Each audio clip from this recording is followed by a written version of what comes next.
بسم اللہ الرحمن الرحیم۔ السلام علیکم ورحمۃ اللہ وبرکاتہ۔ حضرت سلیمان علیہ السلام عظیم المرتبت پیغمبر گزرے ہیں۔ آپ کو بنی اسرائیل میں مبعوث کیا گیا اور نہ صرف پیغمبری عطا کی گئی بلکہ دنیا کی عظیم بادشاہت اور علم سے بھی نوازا گیا تھا۔ روایت میں آتا ہے کہ حضرت سلیمان کے سامنے رب تعالیٰ نے 3 آپشن رکھے تھے کہ وہ جس چیز کو چاہیں اپنے لیے پسند فرما لیں۔ آپ کے سامنے بادشاہت، دولت اور علم رکھا گیا اور آپ علیہ السلام نے اس میں سے علم کو پسند فرمایا۔ حضرت سلیمان علیہ السلام کا انتخاب بارگاہ خداوندی میں مقبول ٹھہرا اور آپ کو باقی 2 چیزیں یعنی بادشاہت اور دولت علم کے انتخاب پر دے دیے گئے۔ آپ کی حکمرانی نہ صرف زمین، جمادات، نباتات، حیوانات پر تھی بلکہ جن و انس بھی آپ کے تابع تھے، جبکہ ہوا بھی آپ کے حکم کے تابع تھی۔ آپ کا ایک عظیم و شان تخت تھا جس پر بیٹھ کر آپ ہوا کے دوش پر دنیا بھر میں جہاں چاہے آتے جاتے اور سفر کیا کرتے تھے۔ یہ تخت حوادث زمانہ کے باعث متروک اور پھر ختم ہو گیا۔ آپ علیہ السلام کے والد حضرت داؤد علیہ السلام بھی نہایت جلیل القدر پیغمبر گزرے ہیں اور آپ کو بھی اللہ نے بادشاہت عطا فرمائی تھی۔ آپ کا بھی ایک نہایت قیمتی تخت طاؤس تھا جسے تخت داؤد بھی کہا جاتا ہے۔ ایک پتھر کی نشاندہی کہی گئی ہے جو اس کرسی تخت کے بالکل عین نیچے ہے۔ یہ مقدس پتھر وہ ہے جس پر بٹھا کر حضرت داؤد علیہ السلام کی تاج پوشی کی گئی تھی۔ اسے تخت داؤد کہا جاتا ہے۔ جب حضرت سلیمان علیہ السلام نے ہیکل سلیمانی تعمیر کیا تو یہ پتھر دوسری مقدس اشیاء کے ساتھ ہیکل سلیمانی میں رکھا گیا۔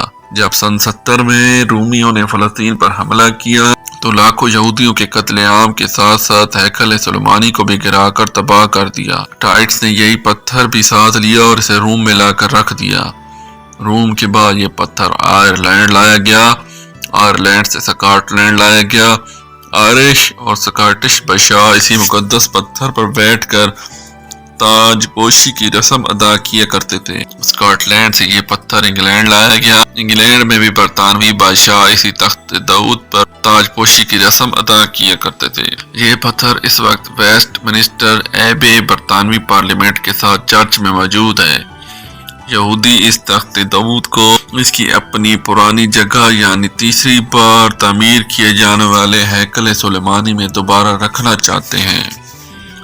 یہودیوں کے عقیدے کے مطابق اسی تخت داؤد پر ان کا مسیحا آ کر بیٹھے گا، وہ ساری دنیا پر حکومت کرے گا۔ وہ مسیحا جسے ہم مسلمان دجال کے نام سے جانتے ہیں۔ عیسائیوں کا عقیدہ ہے کہ اس تخت پر ان کی مسیح حضرت عیسیٰ علیہ السلام آ کر بیٹھیں گے۔ یہ تو آپ کو بھی علم ہوگا کہ اس ہیکل کے تمام حصے یہودیوں نے تعمیر کر رکھے ہیں، صرف ان کو نصب کرنا باقی ہے۔ یہ ہیکل عین اس جگہ تعمیر کیا جائے گا جہاں اس وقت مسجد اقصی موجود ہے۔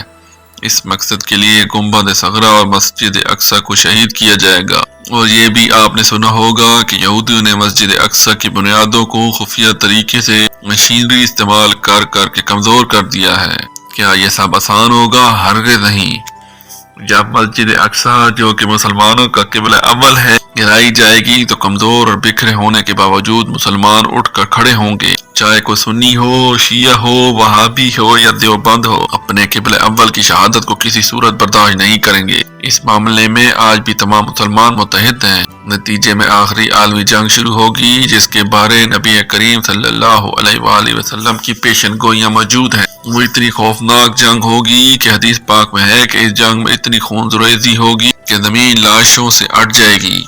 ایک پرندہ زمین پر خالی جگہ کی تلاش میں اڑے گا لیکن اسے زمین پر کوئی جگہ ایسی نہیں ملے گی جہاں انسانی لاشیں نہیں ہوں گی، تاکہ وہ تھک کر گرے گا تو جہاں گرے گا وہاں بھی لاشوں کا ڈھیر ہوگا۔ یہ جنگ ہر صورت ہو کر رہے گی۔ آخری جنگ کا ذکر تمام مذاہب کی کتابوں میں آرمگیدون، آرماگیڈن، حتیٰ کہ ہندوؤں کی کتابوں میں مہایید کے نام سے موجود ہے۔ یہودی اور عیسائی اس جنگ کے لیے مکمل تیار ہیں۔ ان کی ایک نیٹو فوج پوری تیاری کی حالت میں ہے، جبکہ مسلمان ابھی تک اپنے مسئلوں میں الجھے ہوئے ہیں یا ان کو عیاشیوں، بدماشیوں، فرقہ پرستیوں میں الجھا دیا گیا ہے۔